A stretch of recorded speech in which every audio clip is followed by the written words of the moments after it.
Welcome to the next episode. Reptilian Hosts. We know an abductee who was witness to a curious genetics program at a private clinic that was run by our reptilian host. This woman received reprisals after mentioning this anomaly on a talk radio show that James Bartley was a guest on. Within a couple of days, this woman was fired from her job.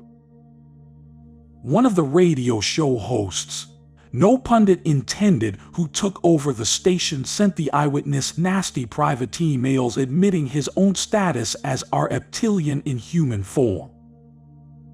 He threatened and belittled her and mocked the stupid human race. He flaunted his reptilian identity and bragged about how easy it was to take over the radio program.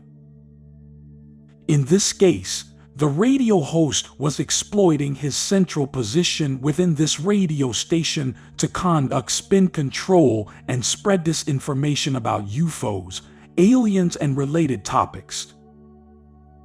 This woman had the ability to clairvoyantly see hosted individuals and reptilian shapeshifters. For those who do not know, the parasitic entity within, say, a reptilian is almost always aware when the clairvoyant can see them overshadowing a particular individual. If the seer is good, they can play poker face and the entity within might not be able to see their being unmasked. If the witness and host interact, the hosted person may have an instinctual hatred or an agonistic attitude towards the seer, regardless of what they do or say. The individual who is hosted may not necessarily know that they harbor an attached entity. Some do. Once the reptilians are onto those who can see them, that person or family is assailed with a barrage of misfortunes and reprisals. This may include the proverbial raping, wretched sexual assaults in the dreamscape, sudden job loss, or outright abductions with injuries. As another example, a woman not only saw a shapeshifter at her place of employment, but smelled him strongly or rather pissy, dank, sulfuric odor. The momentary sight of the shape-shifting reptile and the strong odor caused her to recoil in shock, and the shapeshifter was aware of her seeing his true nature.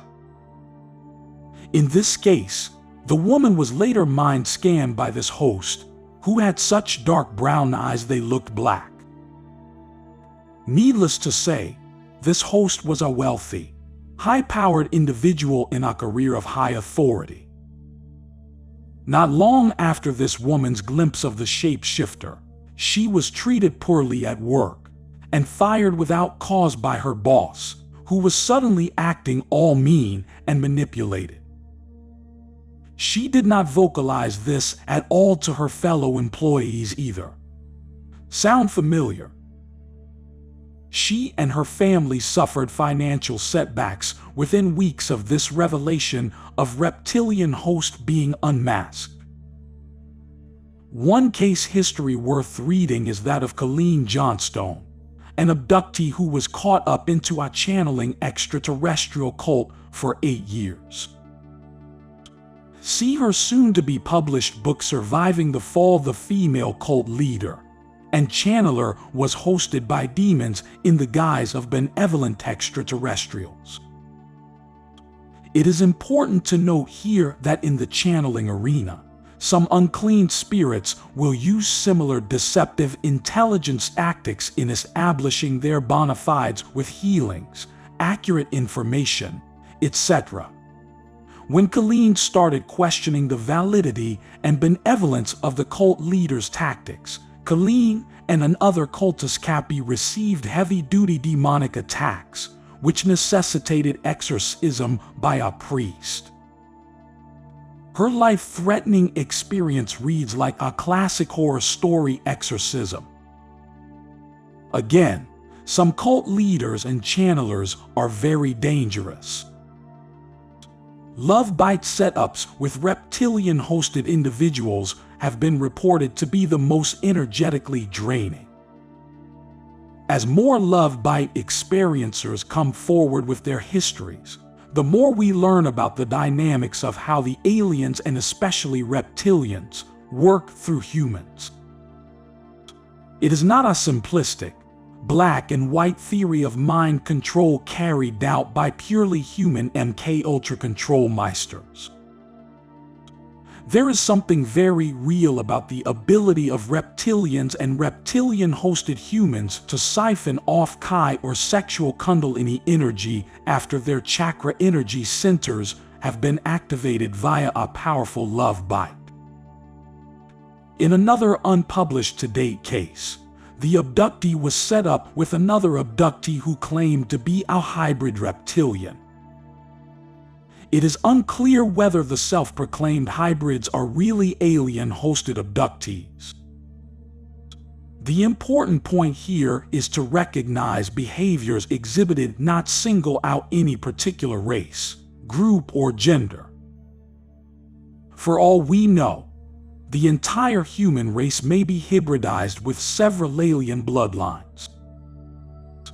It's not the racial, genetic, or religious orientation being exposed here, but the specific behaviors which are detrimental to the spiritual growth and freedom of the human race. The compelling force behind controllers.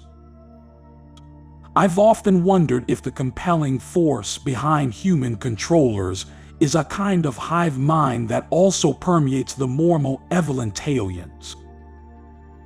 Whatever it is, its nature appears to be anti-life, a backwards destructive force that necessitates of an vampiristic life cycle.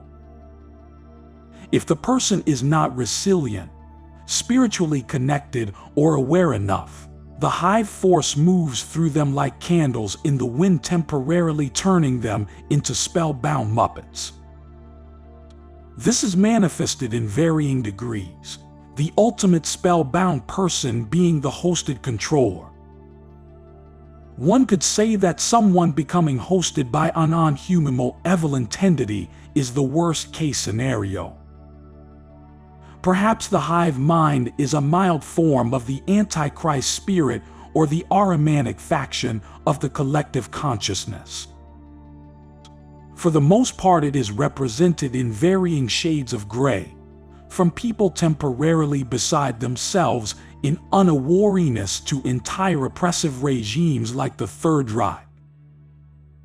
I think this force has been described in many cultures and religions, such as the warning by Christ Jesus to be on the alert, as the devil is like a prowling lion seeking to devour its prey. Growing self-awareness and mindfulness is the first step in overcoming the oppressive forces of evil itself. Resistance, spell breaking, and disengagement from the controllers. It would be remiss if this article didn't address ideas for solutions to the problems we face. Since controllers and hosts are the primary manifestation of the oppressive force in daily life, let us start with some basics on how to resist controllers. The first step in the controller's attempt to anchor in a target is the act of defining that person with assumed ideas about their being. These ideas will attempt to create a pretend person or group, a teddy bear of one mind with that controller.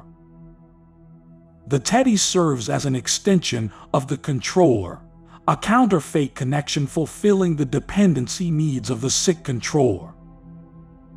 One important note here is that not all controllers are this way with everyone they meet. They may have a primary victim who meets their dependency needs of control and appear as the nice guy socially or at work, yet be a monster at home. As much as we are compelled to defend ourselves against the illusion makers, arguing and explaining ourselves are wasted efforts. They are futile efforts because the spellbound controllers cannot hear authentic people. It's like they are programmed against this "stop explaining yourself." Instead ask, "What?" or "Who is making something up?" playing "Let's pretend." This is important because the spell breaker, you don't want to give the controller the impression that their "let's pretend" world is real. Just keep saying, "What?" Essentially, you can't hear nonsense, so you don't take it in. Here the controller cannot accuse you of interrupting, as they often accuse you of doing when you explain yourself. Each time the controller tries to label you, they will find it impossible to do. This gives them an opportunity to remember what they said and wake up from their own spell. The controllers anchor in the person or group by defining a false identity. Once they have hooked in, the experience can proceed into energy drainage and even abuse. To offset these anchors, the awakened person must change the station, switch channels. If enough people do so, the controllers have little or no audience and the spell weakens. This notion can also be extended to guarding one's emotional expressions and sexual energies, to guard against energy vampirism. One may ask, but what if the controller is abusive, violent? What if the controller takes the form of something like the Third Reich? More realistically, what if the spellbreaker awakens to the reality of already being in the occupied territory of the enemy? What do they do then? To be continued.